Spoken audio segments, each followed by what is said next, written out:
Alfa de Cobalt, tá?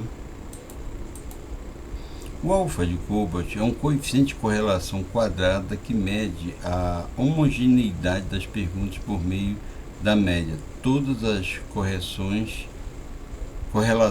entre os itens para ver de fato se parecem. Esse índice de consistência interna assume um valor de 0 a 1, tá? Esse alfa de Cobalt vai dar o grau de confiabilidade do dado. Então, o alfa de Cobalt é calculado dessa forma, onde K é o número de itens que nós temos o desvio padrão, esse elemento variância da soma dos itens, e bem aqui nós temos os itens totais, tá? E aqui nós temos exatamente o somatório da variância de todos os itens. Bem aqui nós temos a média, tá? A variância da população, e bem aqui nós temos a variância amostral. Nós vamos trabalhar com a variância amostral porque nós vamos trabalhar com uma amostra, sempre para avaliar a confiança, nós vamos trabalhar com uma amostra, tá? A confiabilidade pode ser definida como a estabilidade ou a consistência dos resultados obtidos, isto é, refere-se à medida em que a aplicação repetida dos instrumentos com mesmos sujeitos ou objeto produz os mesmos resultados. Então você vai ter um valor de 0 ou 1, tá? Quanto mais perto de 1, ele é mais confiável, é mais aceito. Bem aqui estaria o 0, perto o 5. Então lá em torno de 5 até 7,5 ele é regular. Abaixo disso ele fica baixo, e muito próximo a 0 ele não tem nenhuma confiabilidade. Essa é uma análise do resultado. Quando nós fazemos o resultado, nós fazemos um questionário, é importante que a gente adote resposta do tipo assim: discordo totalmente, discordo em parte ou apenas discordo, concordo ou concordo em parte, concordo totalmente, para que você possa parametrizar, porque essa análise ela é trabalhada com números. Então você vai parametrizar. O discordo totalmente seria 1, discordo em parte ou apenas discordo 2, concordo em parte 3 e concordo totalmente 4. Então, para você fazer esses cálculos e determinar esse elemento, o alfa de Cobalt, é necessário você parametrizar a resposta, tá? Por isso que ela tem que ter um certo padrão para você conseguir fazer essa parametrização. Vamos ver um exemplo.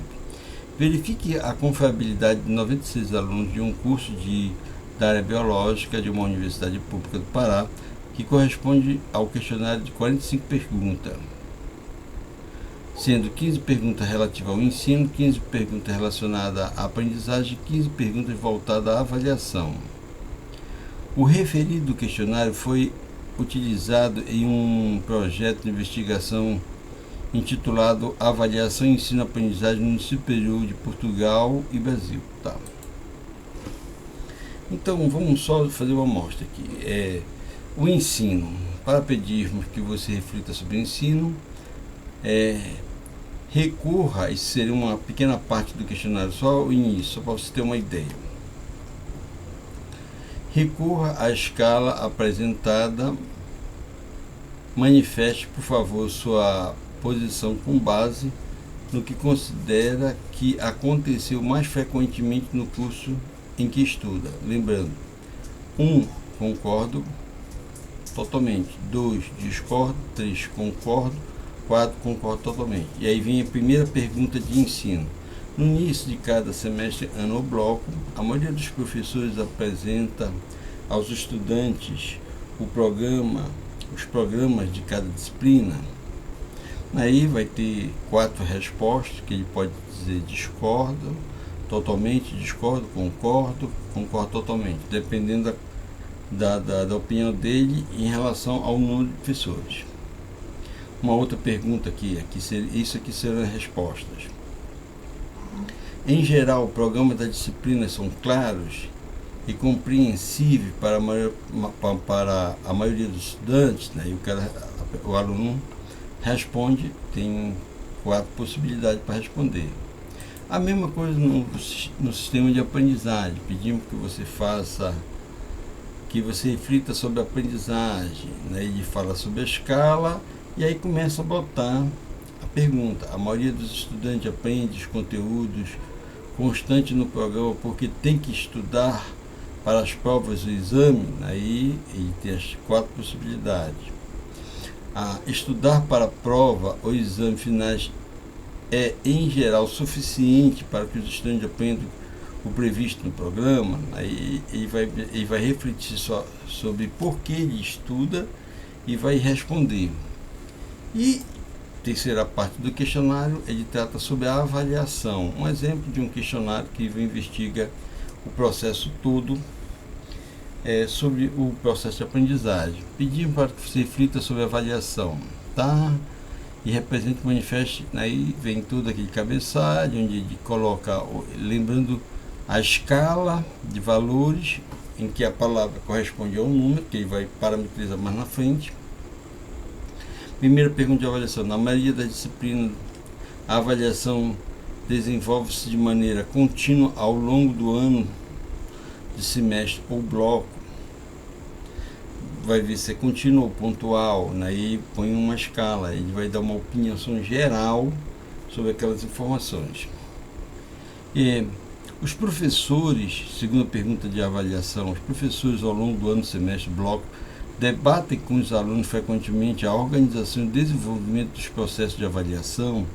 Aí, de forma geral, vai expressar sua opinião, vai ter 4 perguntas, 4 respostas, que é concordo, discordo totalmente, concordo, discordo, concordo e concordo totalmente. Isso conforme o número de professores faz isso, e vai representar sua opinião e vai colocar aqui. Então ele tem 15 perguntas de ensino, 15 perguntas de aprendizagem, 15 perguntas de avaliação, de forma que ele divide todo sua investigação de modo equitativo nesses 3 partes que envolvem o ensino e a aprendizagem, tá? Em seguida, você vai ter pergunta 1, tá? Aí você tem a pergunta 1 e você tem exatamente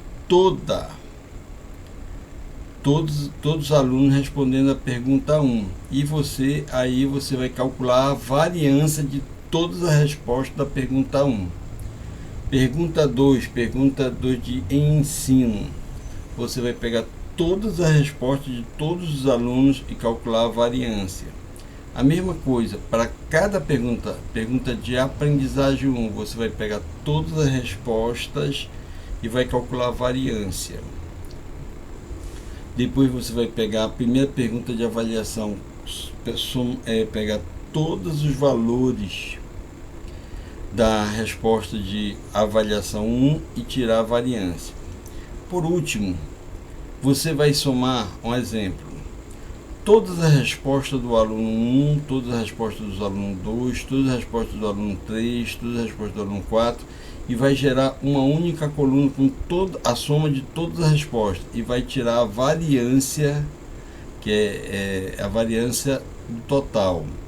Então você vai somar todos os valores que o aluno 1 respondeu, todos os valores que o aluno 2 respondeu, e vai tirar a variância dessa resposta da soma das informações, que é o VT, tá?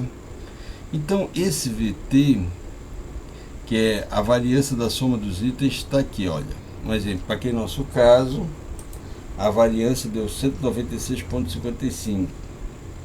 116. Se eu somar, tá aqui a soma de todas as variâncias. A soma de todas essas variâncias está aqui 23,11. Quantos alunos eu tenho? 45 alunos. Itens, desculpa. Quantos itens eu tenho? Eu tenho 15 perguntas de aprendizagem, 15 perguntas de ensino e 15 de avaliação. São 45 itens, então cai 45. Fazendo essa, botando esses valores aqui, fazendo essa conta, eu vou ter que o meu alfa de Cobalt é 0,90. 0,9 está muito próximo a 1. Então eu posso dizer que esse questionário foi muito bem elaborado e que sua resposta tem um bom grau de confiabilidade, tá? Eu espero que esse pequeno vídeo aqui esclareça a importância do alfa de Cobalt, tá? Então esse é um tipo de questionário muito bem elaborado, cuja resposta que ele gera são confiáveis. Então ele tem uma boa linguagem, tem uma boa estrutura e tem uma boa parametrização. Tá legal? Até a próxima.